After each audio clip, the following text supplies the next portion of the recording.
This program is presented to you in color.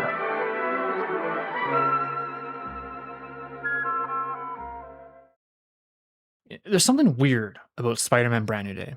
You know, when Ant-Man and the Wasp came out after Infinity War, there was this overhanging feeling of dread in a movie that was otherwise very light and fun. And of course, the end of the movie sort of reframed everything. Scott Lang trapped in the quantum realm while his entire team gets dusted above him. He wasn't in Infinity War because he wasn't even on Earth. He was somewhere else. And that somewhere else turned out to be exactly where he needed to be. I'm going to predict that Brand New Day is doing something similar. There's a case to be made that Brand New Day is secretly a Battleworld movie. And I think the evidence is there if you know where to look. But what I actually think is happening is a little deeper and darker than that. And by the way, this video is part of Brand New Month here on Cool Beans. 4 Spider-Man videos, plus weekly live streams and community discussions all month long leading up to Spider-Man Brand New Day. So if you're looking for a cozy corner of the internet to geek out over Spider-Man, we'd love to have you. You'll find everything you need in the description below. All right, let's get started.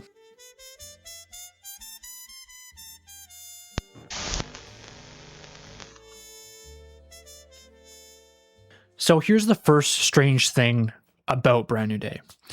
Tom Holland is reportedly not in Avengers Doomsday. So the biggest Marvel movie ever made, where we have Steve Rogers, Thor, the Fantastic Four, the X-Men who are showing up in the MCU for the first time, and RDJ coming back as Doctor Doom. Every major player is showing up for this thing. The cast list for Doomsday is insane. But Tom's Spider-Man, one of the most commercially successful and beloved characters in the history of Marvel Studios, apparently isn't in it. So where is he?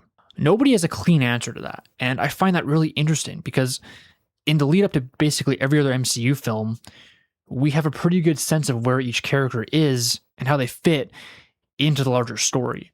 But with Brand New Day and with Peter Parker's place in this whole Doomsday and Secret Wars story, there's this unusual silence that feels deliberate to me. Now, there's a version of this that's simple. Brand New Day is a standalone Spider-Man story.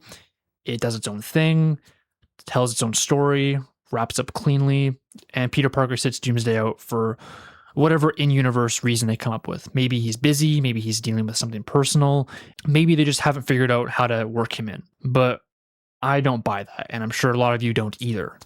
The reports we've been getting about how these films are connected paint a very different picture.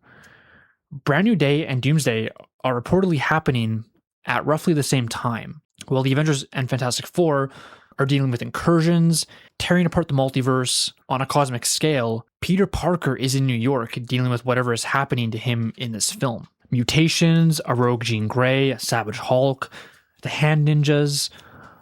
All of this is happening on the ground level while the sky is literally falling everywhere else. And that parallel structure is interesting to me because it means Peter isn't absent from the story. He's just in a different part of it. He's on the ground while everyone else is on another Earth. The ending of Brand New Day is reportedly very controversial. Test screenings have come back divided on how this movie ends. And I think I know why, but we'll get there. First, let's look at the evidence that Brand New Day is connected to Battleworld in ways that are hiding in plain sight.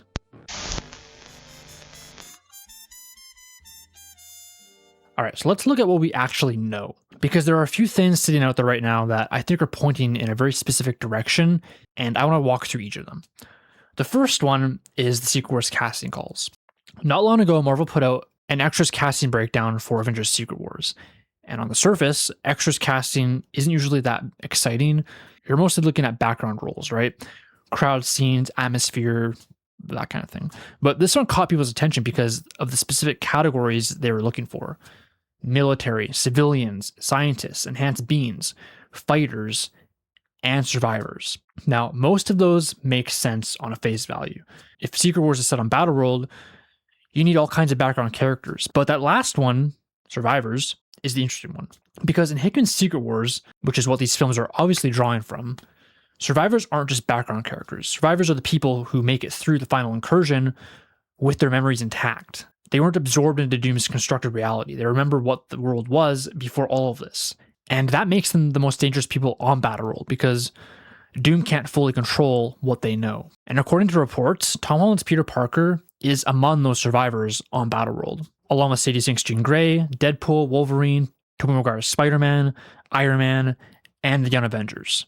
So let's assume Peter makes it to Battleworld. How does he get there? The second thing I want to point out is actually the original 1984 Secret Wars comic. And I think this is being massively underestimated in terms of how relevant it is to Brand New Day.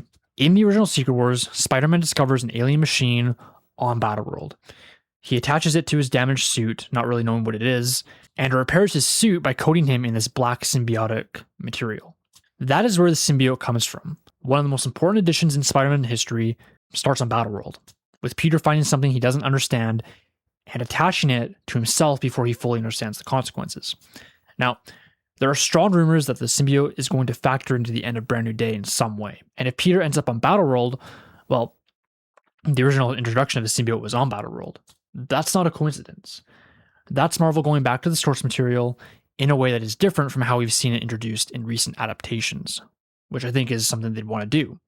And the third thing, and this one is the most interesting to me, it's what is physically happening to Peter in Brand New Day. Peter is mutating. His body is changing in ways he doesn't fully understand and can't fully control. He has organic webbing now that is apparently significantly stronger than his mechanical web shooters.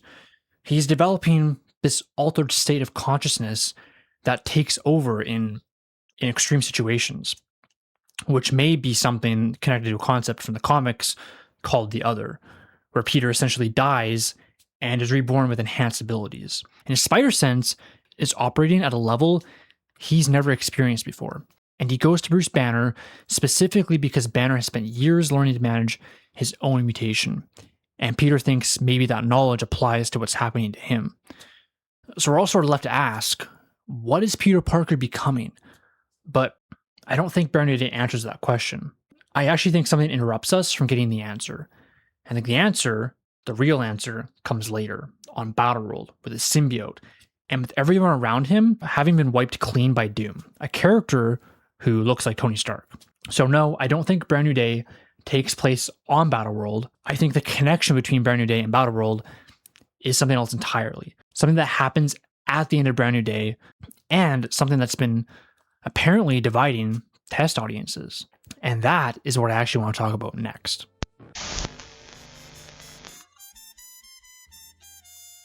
So let's talk about the ending, because I think the reason Brand New Day tested as controversial, the reason people walked out of those screens divided, is pretty simple. Peter Parker dies. Those credits roll on a dead Spider-Man. And for a lot of casual audiences sitting in those test screenings who aren't following the leaks, who just wanted a fun Spider-Man movie, that is a genuinely devastating and confusing way to end a film. But for us sweaty nerds, it makes complete sense. Think about everything this movie is built around. Peter is mutating. His body is changing in ways he doesn't understand. He goes to Bruce Banner for help, and Banner's whole arc in this film is about what happens when you try to force nature into a shape it doesn't want to take. Banner integrated Hulk into Smart Hulk. He chose which parts of himself to keep and which to suppress. And the rumored Jean Grey apparently breaks that integration down completely. Hulk comes back more savage than ever, bigger than he's ever been, more dangerous than he's ever been, and he is pissed, guys. Which, I mean, can you blame him? Supposedly, we will see the Punisher carrying a badly wounded Peter Parker, lifted almost directly from a panel in the Civil War comic. And from what we can piece together, Frank brings him to Claire Temple. And if you watch the Netflix shows, you know Claire. She's the nurse who kept showing up across Daredevil, Luke Cage, Iron Fist, the person the street-level heroes turned to when they couldn't go to a hospital. Frank bringing Peter to Claire is such a specific, grounded detail that it almost makes the whole thing hit harder. Because, I mean, it's not a dramatic last stand in space. We aren't dealing with a Spider-Man who has an Iron Man suit to protect him. This is a street-level Spider-Man bleeding out in a back room somewhere in New York while someone tries to save his life. And they don't. Now, how exactly Peter Parker gets to that point, what that sequence of events is, whether Hulk is directly responsible or something else entirely, we don't know all of that yet. But the point is that outcome, Peter not making it out of this movie, that's what I'm leaning towards. But the thing is, Peter's mutation isn't finished. Whatever his body is becoming, whatever the other half is pushing him toward, that process gets interrupted, basically midway through a transformation that hasn't completed yet. And that's important because it makes sure Peter Parker does not stay dead.